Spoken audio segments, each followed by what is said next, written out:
Recently, I went down to the Shed in Duckenfield, where they're hoping to attract more users to their facility, and they've got a range of open days coming up. The site has been open since August 2025, and they've got a range of different activities going on there. I've been speaking to trustee and volunteer Mike Barlow to find out more. The idea of the Shed is to offer a warm, comfortable, safe environment for older men to come together and to socialise. And so you're appealing for more men to join. You've got some open days coming up. We have. Tell me about them and when they are. Well, let me say why we're doing it first of all, because we've now got twice the square footage that we had previously.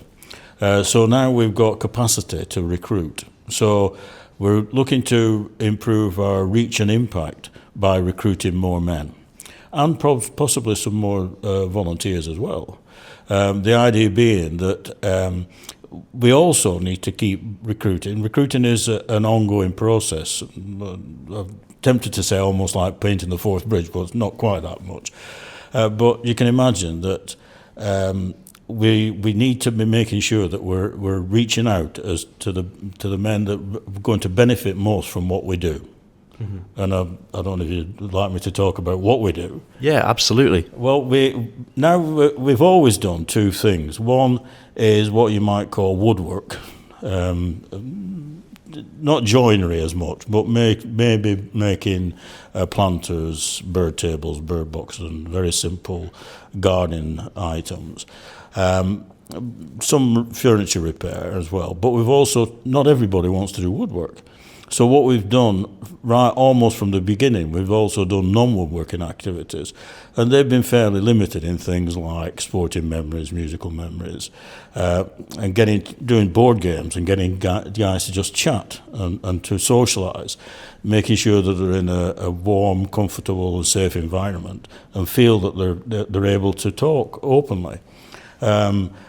But we've always, not always, but nearly always, we've had to do that out in the community because we didn't have the facilities when we were on Birch Lane.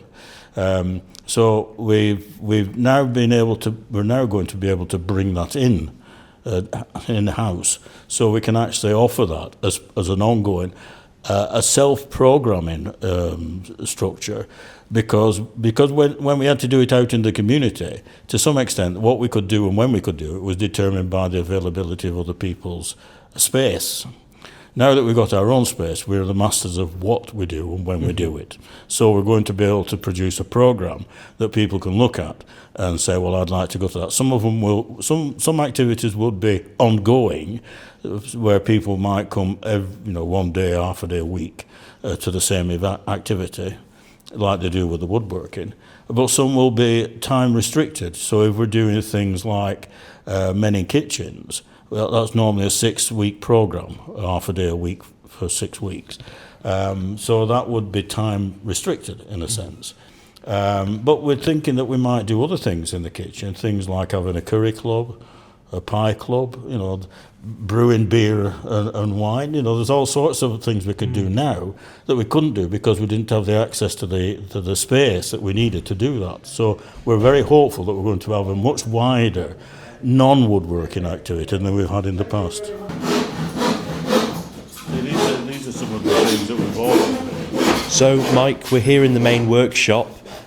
What can you tell me about this? Well, in many ways, it's very similar to the place we had at Birch Lane in that it's a single building, a single room. But what's better about this is if you look at the pipework around, you can see that we've got a very sophisticated dust extraction system. Because one of the reasons we left the place where we were previously is very difficult to keep a clean environment. And our men are entitled to a clean atmosphere in which to work and to socialise.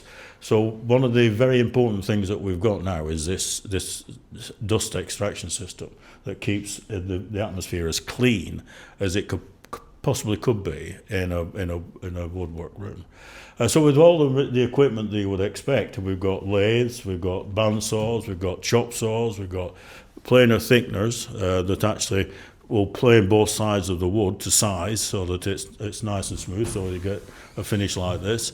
And all the hand tools and power tools you would expect that you could use to get people to be engaged in doing worthwhile activities, because lots of the things that we do, we actually do for other organisations. We work with other charities in terms of making things for them. And what we normally do is we charge the cost of the materials because we don't have any labour costs. So it's only fair that we actually do just that, is that we're making stuff for people who might not be able to afford the things we can produce if we didn't do that. Mike, can you tell me the dates then that we have for these open days? Yeah, sure. What we decided was it'd be better if we had 2 weekend days and a couple of nights through the week. So we offered a variety of opportunities for people to come and see. So we've decided on 2 Saturdays. The first one is the last Saturday in January. So on the 31st of January, we've got one, and that's from 10:30 in the morning till 2:30 in the afternoon. And then we've got a second Saturday on the 14th of February. That's Valentine's Day, isn't it? No, it just strikes me. Oh dear. I don't think it'll affect us. And again, that's from 10:30 till 6:30 in the afternoon, 2:30 in the afternoon.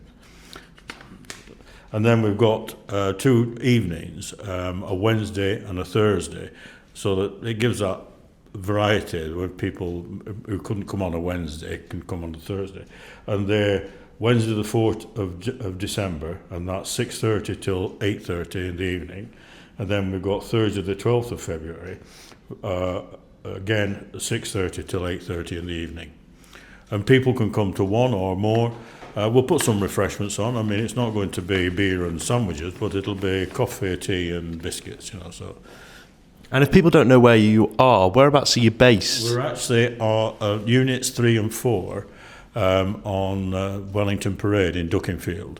It's in the middle of the social housing just off King Street, I would say halfway between Duckingfield Town Hall and Asda Store, just off King Street. Brilliant. Well, thank you very much for talking with me today.